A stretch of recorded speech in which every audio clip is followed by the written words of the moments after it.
Hello, welcome to the Paul Green Comedy PaulCast. It is June 21st, 2024. This is episode 205.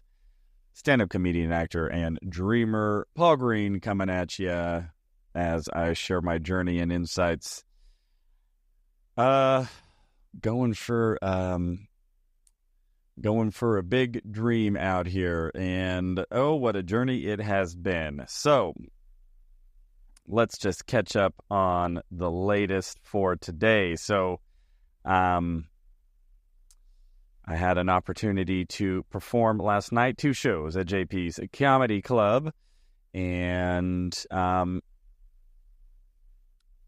I am really trying to hone in on some new material here. So, the first show, I think I had 12 minutes, and the second show I had 15 minutes, and so my goal was to prioritize how to prioritize that time between trying material that I know works so that the audience gets to laugh, which is what they came for, but then also getting to try some new material, but that also I wanted to do my specialty, which is improvise a song about some audience members.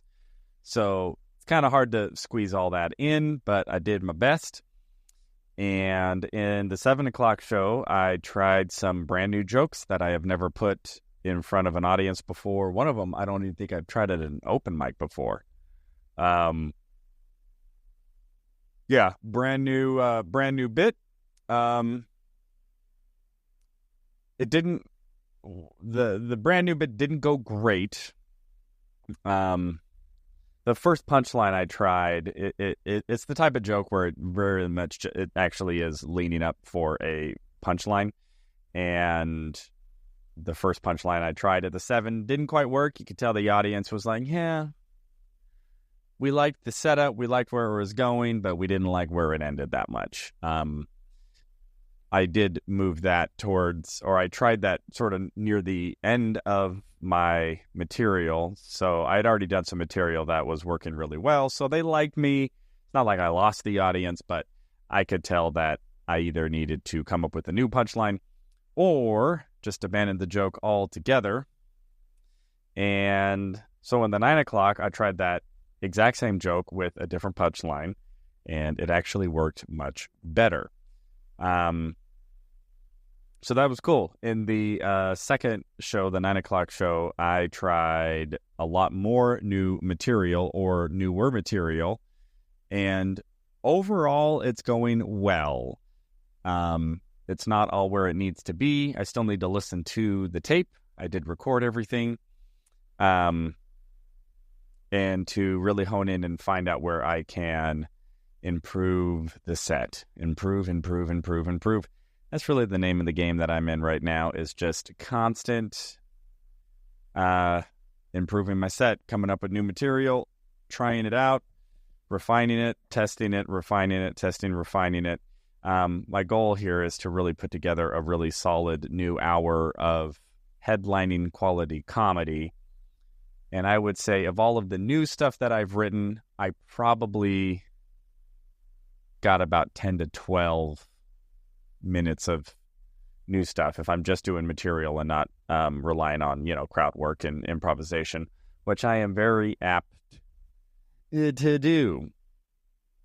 So that's going well. I am happy with how things are going.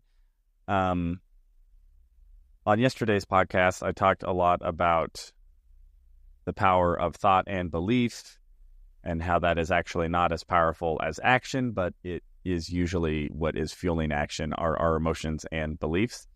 And I have really been focusing on that because it has occurred to me, I have done some self-reflecting, that I had some pretty negative belief systems that were generating some pretty negative emotions fairly consistently after trying new material, meaning I would try material, it wouldn't go well, and so then I would be all discouraged and, I should quit comedy. And that ain't helping. that ain't helping nobody. And so, when I did my earlier set at 7 o'clock, some jokes didn't go well. Instead of me beating myself up and going, oh, woe is me, I just looked at what went well, what didn't went well, just tried to be methodical about it and just said, cool, let's try again at the 9 o'clock and see if I can improve upon these bits a little bit and then try some new stuff. And I feel pretty good. I feel pretty good overall. I was super happy. Two really close friends of mine actually came to my 9 o'clock show and surprised me, which was awesome. And I got to go hang out with them and just have a really awesome conversation. They're incredibly beautiful human beings. And one of them I've known for a very long time. I actually met her at Arizona State University. Had a bit of a crush on her.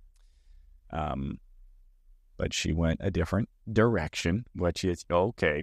And her husband is just the coolest guy. And I'm just very grateful that I know him. I met them again, or reacquainted myself with them when I started performing with an improv troupe here in town. And they were performers there, and we just really got to connect and talk. And I'm very grateful for that. So besides that, really trying to hone in on this set and this new material, I finally published some stand-up clips on my social media, thanks to the help of my new social media manager. She and I have been working really hard this week, and by we, I mean her. She has been fantastic and is really looking to help me up my social media game, up my branding. And I'm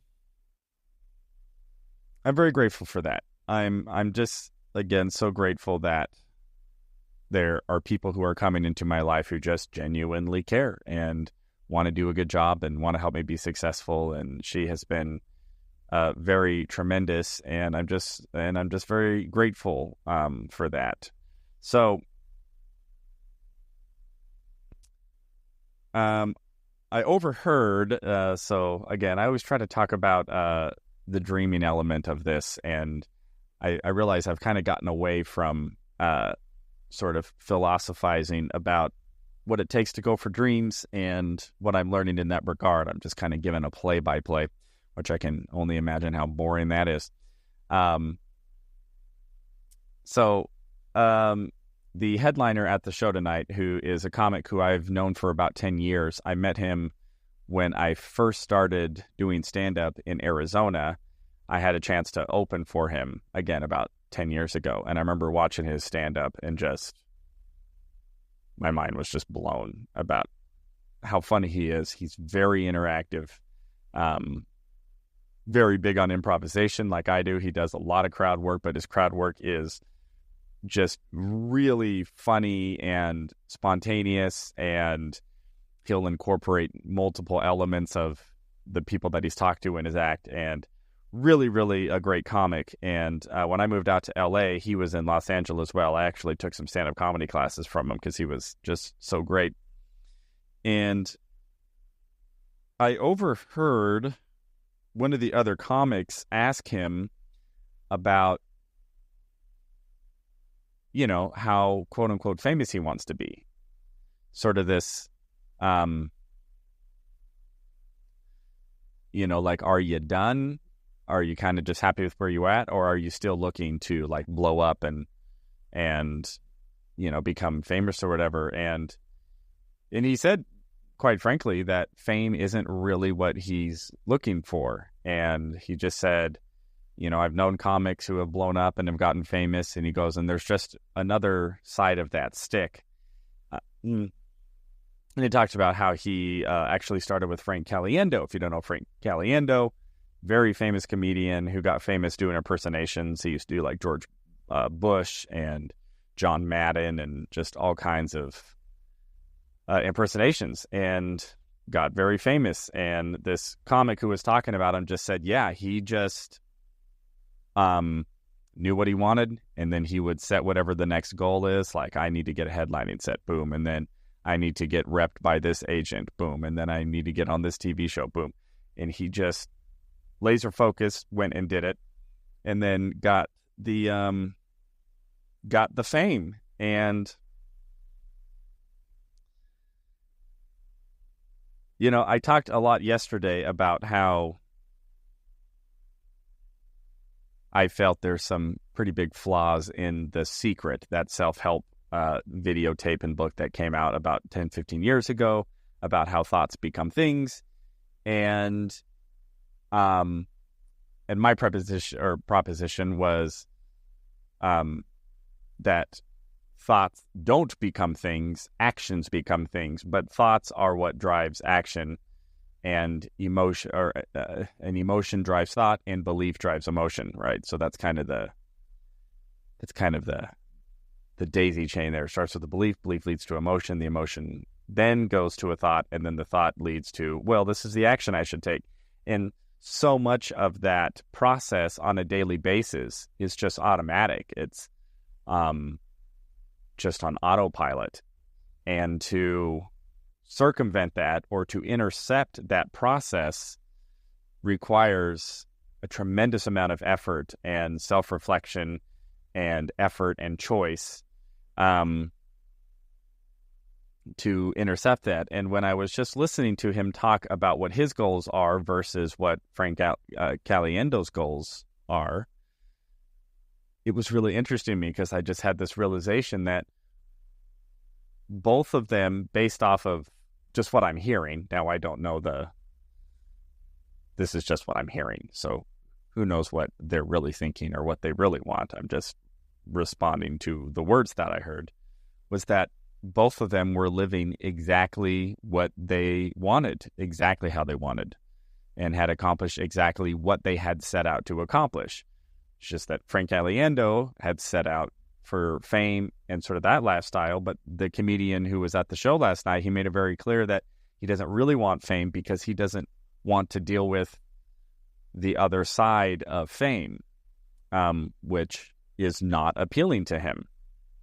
And I really respected that and respected that honesty. And he's such a tremendous comedian and a tremendous talent. And so it really got me thinking about, what is it that I really want, and what am I laser focused on getting? And